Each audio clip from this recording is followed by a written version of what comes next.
You may think your choices define you, but what if every step you take was scripted before the first dawn? I'm Veritas Vox, and today we crack open the age-old riddle. Did God's sovereign plan chart every heartbeat of history, or does each soul blaze its own path toward belief? Stay with me as we confront the thunderous paradox of predestination and free will, where every prayer and every rebellion echo against a divine decree. John Calvin hammered the foundations of predestination in his Institutes, proclaiming that before creation God chose some for glory and left others to ruin, the vessels of mercy and vessels of wrath. This doctrine shields divine sovereignty. Nothing happens outside God's decree, not even a sinner's revolt. Yet it also paints a chilling canvas. If every faith-filled tear and every act of unbelief were penned in heaven's ledger, what room remains for human courage or repentance? From Augustine's earlier tussles to Arminius's fiery counter-proposals, the claim that humans bear genuine choice insists on moral accountability. If grace is irresistible and election fixed, then how can God justly judge the reprobate? Arminians argue that prevenient grace enables every heart to respond, making belief a co-authored act between creator and creature.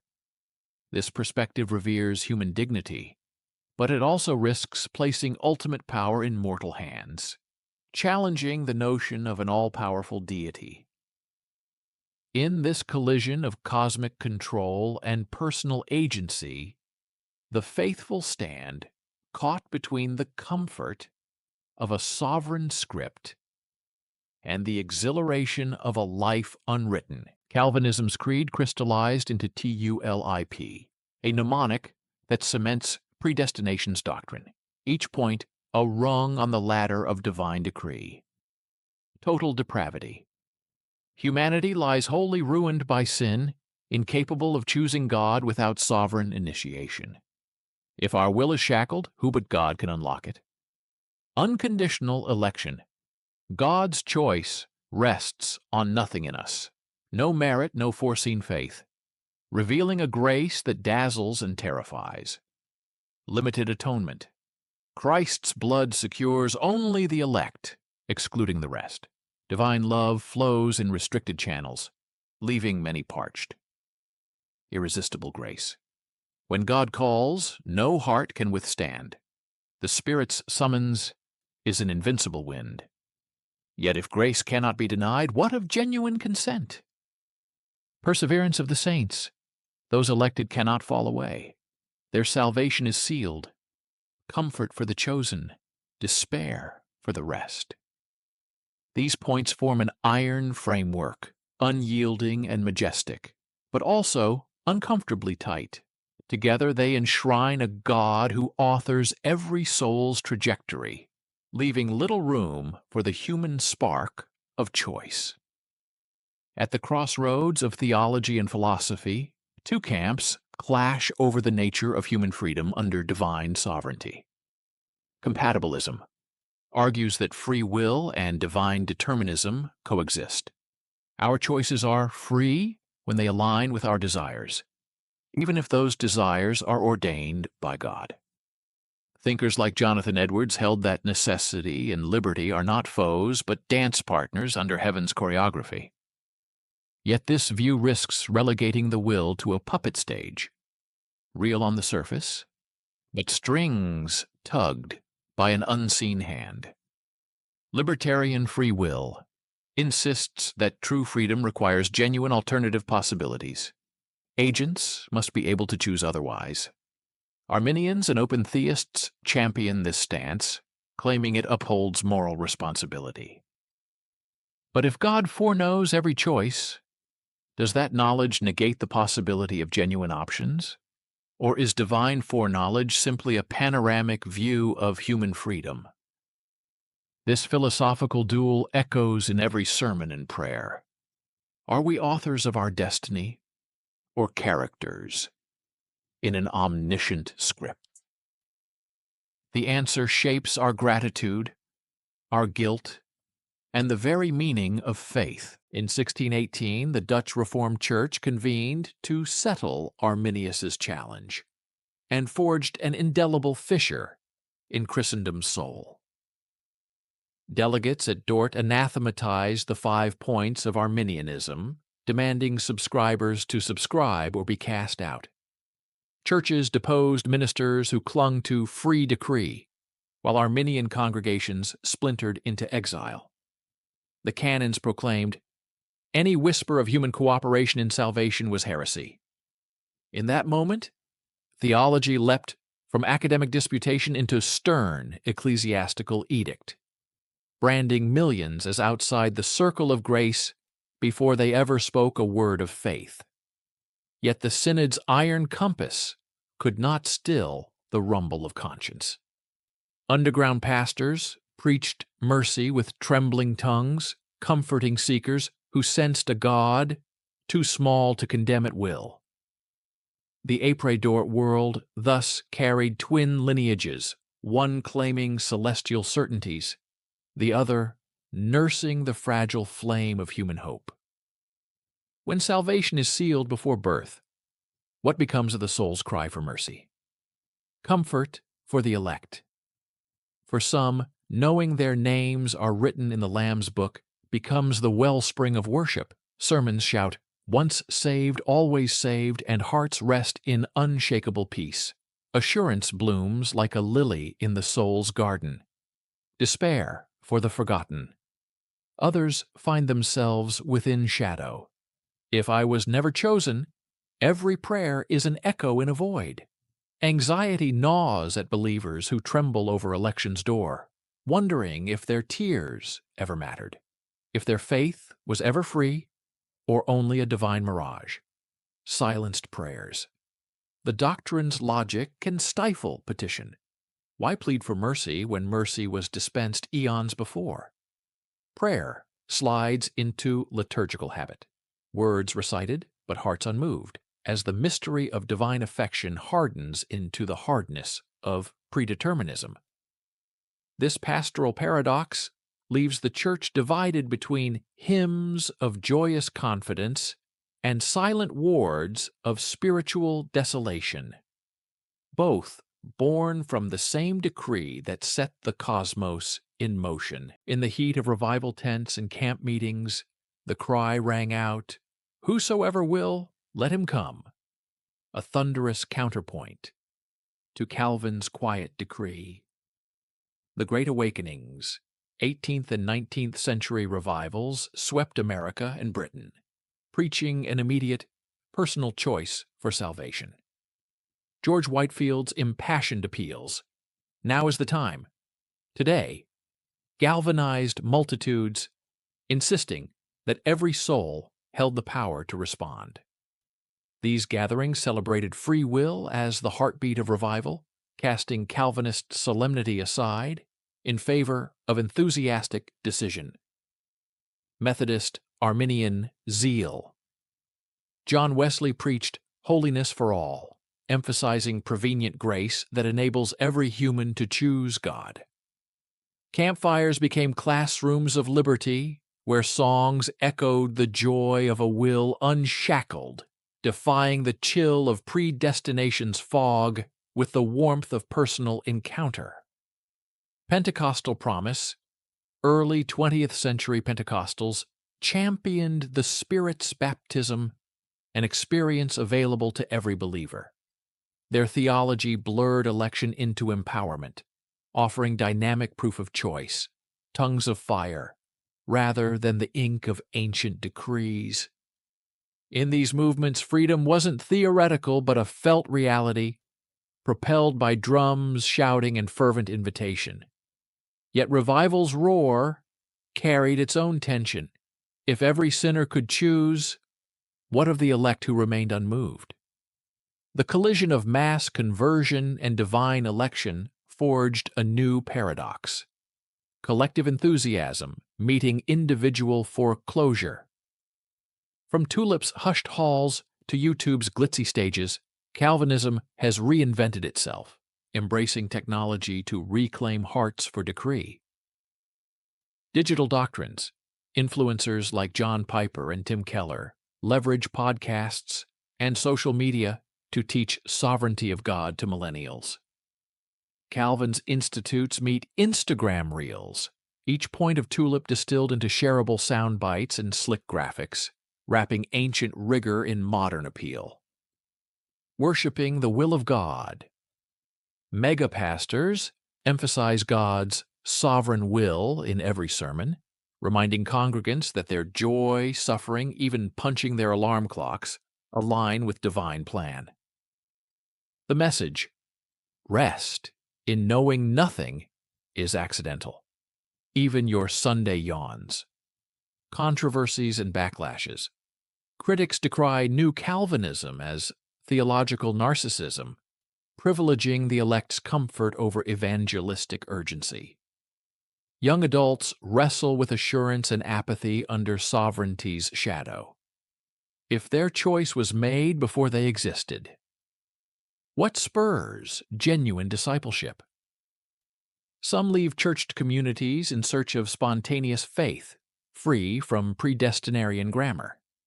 In this 21st century resurgence, Calvinism's ancient bones find new sinew, reshaping free will debates with hashtags, video clips, and a confidence that the decree still reigns supreme. In the heat of revival tents and camp meetings, the cry rang out, "Whosoever will, let him come," a thunderous counterpoint to Calvin's quiet decree. The Great Awakenings, 18th and 19th century revivals swept America and Britain, preaching an immediate, personal choice for salvation.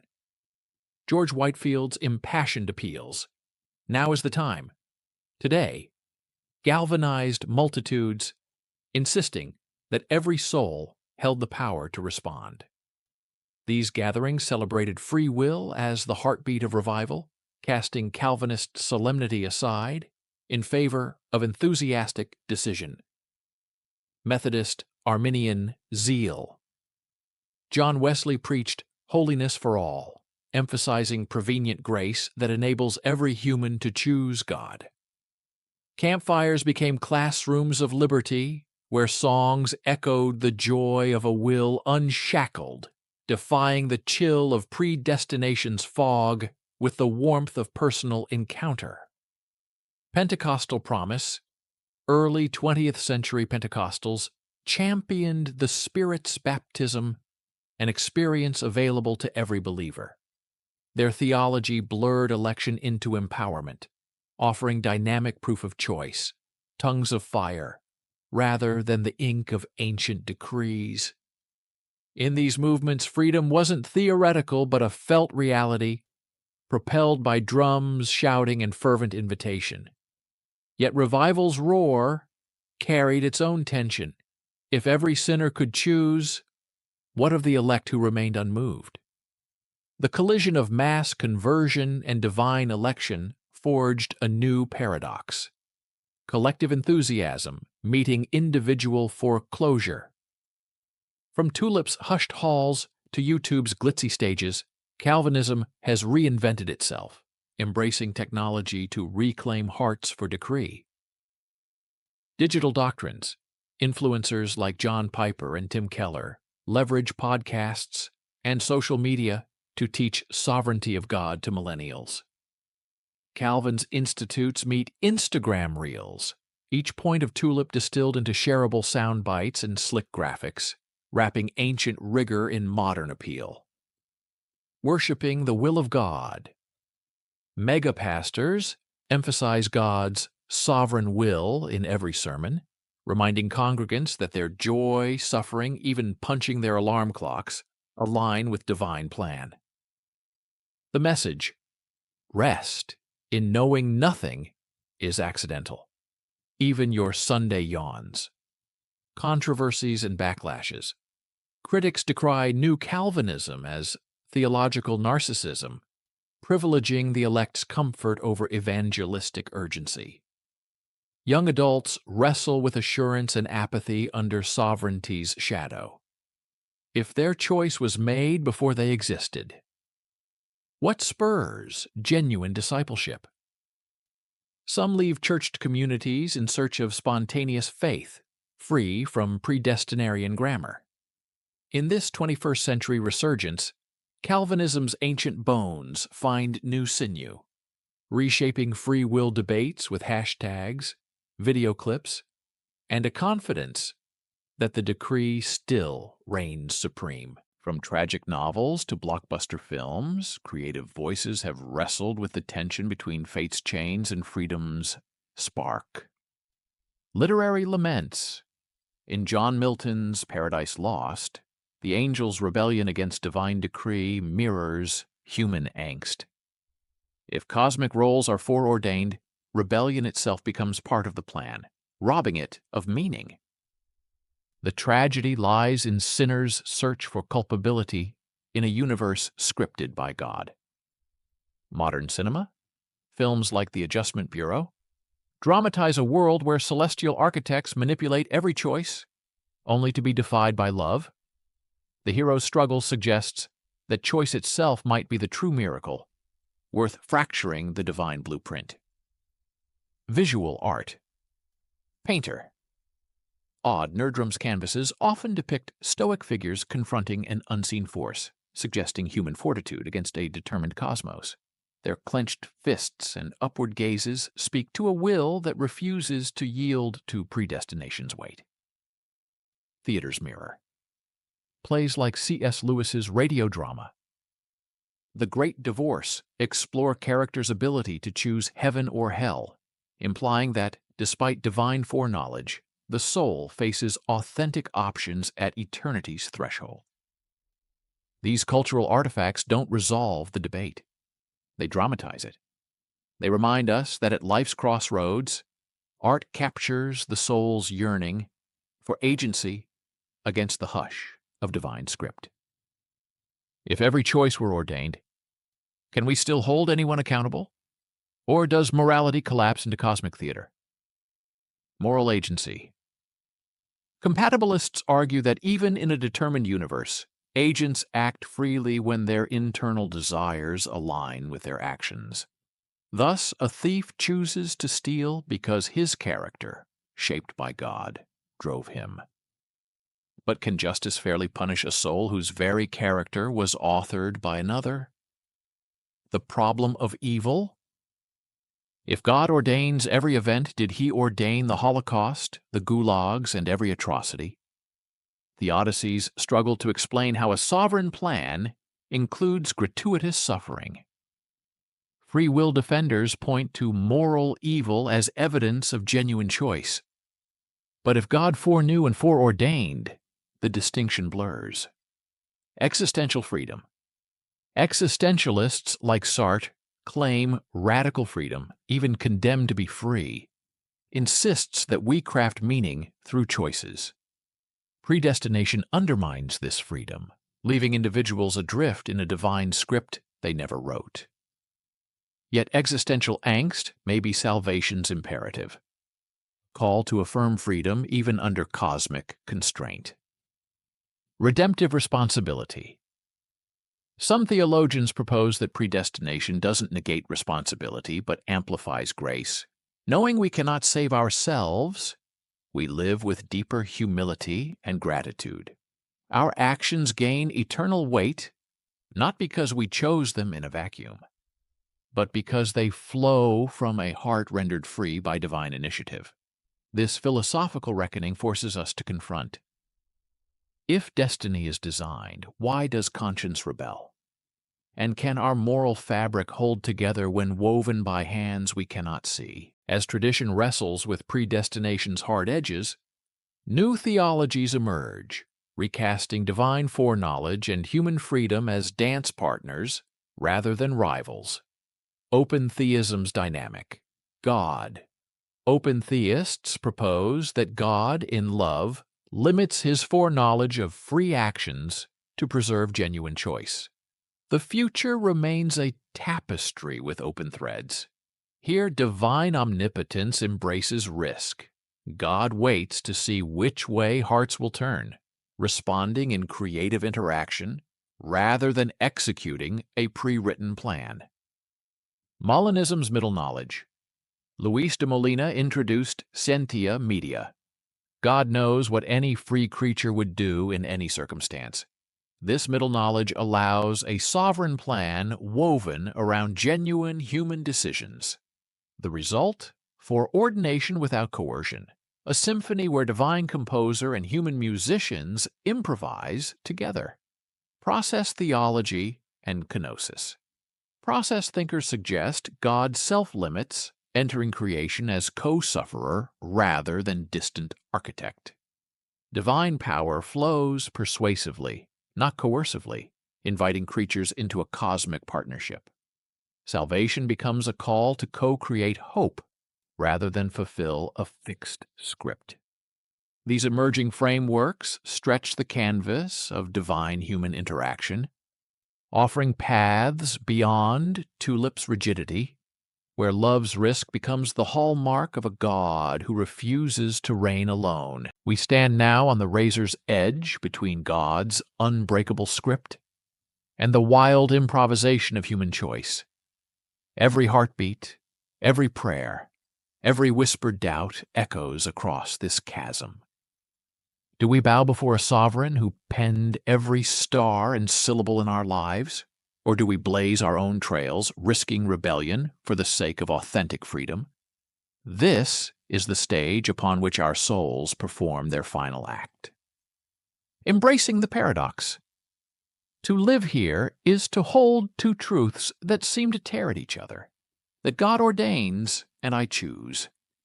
My every breath flows from divine will, yet I inhale as though I am the first to taste air. Accepting both means living in perpetual tension, never collapsing into fatalism nor soaring into prideful self-mastery. It is a daily act of humility to pray, "Your will be done," while also daring to ask, "What will I do with my one wild heart?" The freedom of limits. Paradoxically, true freedom may be found within divine boundaries. A symphony's beauty emerges when notes obey the composer's score. So too our choices gain meaning against the backdrop of God's overarching plan. When we know the melody's theme, our variations become a dance of creativity, not chaos. Freedom is not unrestrained license, but creative fidelity, shaping our responses within the contours of a love that never abandons us. Living as co-authors.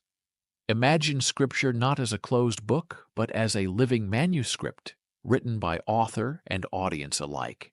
Every act of kindness, every moment of betrayal, every courageous yes or anguished no, inked into the grand narrative. We are characters endowed with the power to speak lines that surprise even the writer. To live faithfully is to read ahead for hope, then return to write our verse with the courage of one who knows the story's outcome, yet embraces the risk of genuine participation. Faith in the unknown. Neither predestination nor libertarianism offers a safe harbor. Both demand a leap into the arms of mystery. Predestination asks us to trust a plan beyond comprehension. Free will asks us to risk our souls on choices we can't unmake. The true crucible of faith is to stand between these fires, holding neither certainty nor chaos as anchor, but trusting the one who walks with us through both. The measure of a life.